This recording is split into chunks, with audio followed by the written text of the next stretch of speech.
We are operating in 14 countries all across the footprint, and in all these countries women are driving, and we are growing in all these countries. We're doing perfectly well.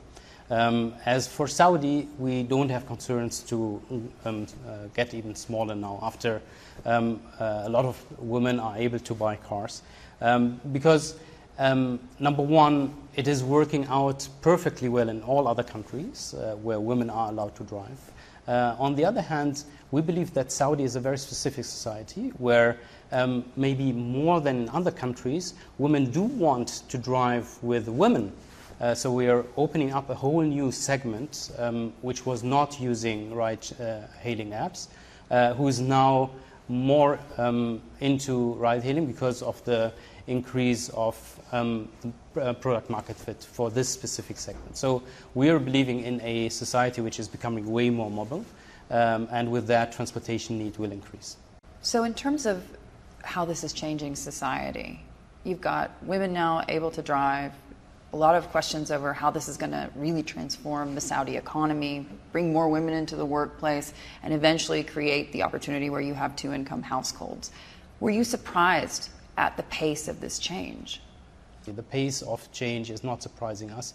When we introduced Careem for Saudis to become drivers on the platform, we've seen it picking up so fast, and we see that the society is very flexible and easy when it comes to adapting to change.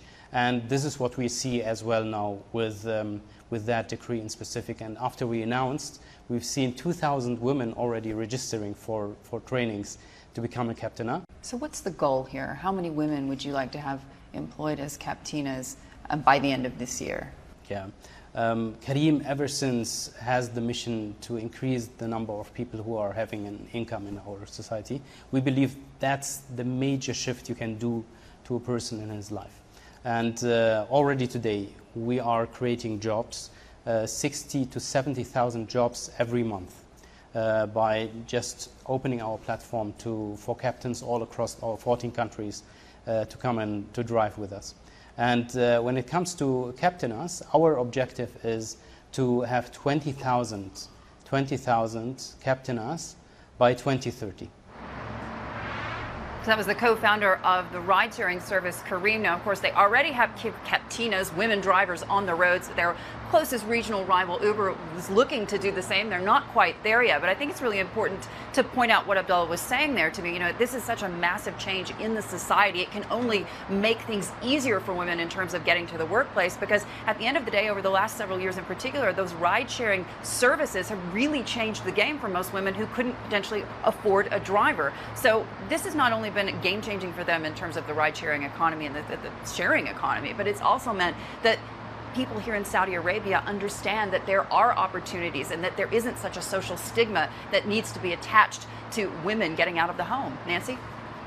Hadley, do you think it will also be a stepping stone for changing social stigma in other areas? You talk about the fact here that driving could help more women get into the workforce, and that is so important. But what about equality in the workplace, the idea where sometimes women have to work in separate areas of the office from men? Do you think this will really help all of those social attitudes change?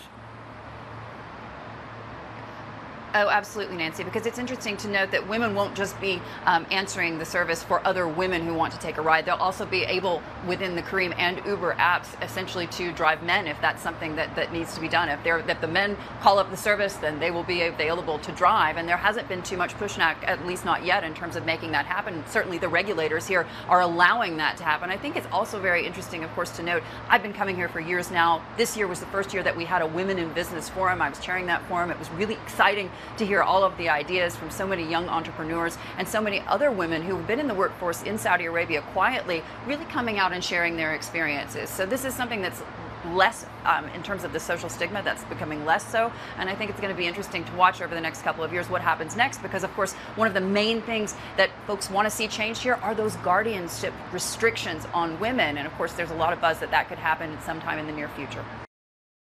Hey everybody, it's Hadley Gamble from our new CNBC Middle East Bureau in Abu Dhabi. Thanks for stopping by. Now to watch more, you can try one of the videos that just popped up on your screen. And don't forget to subscribe.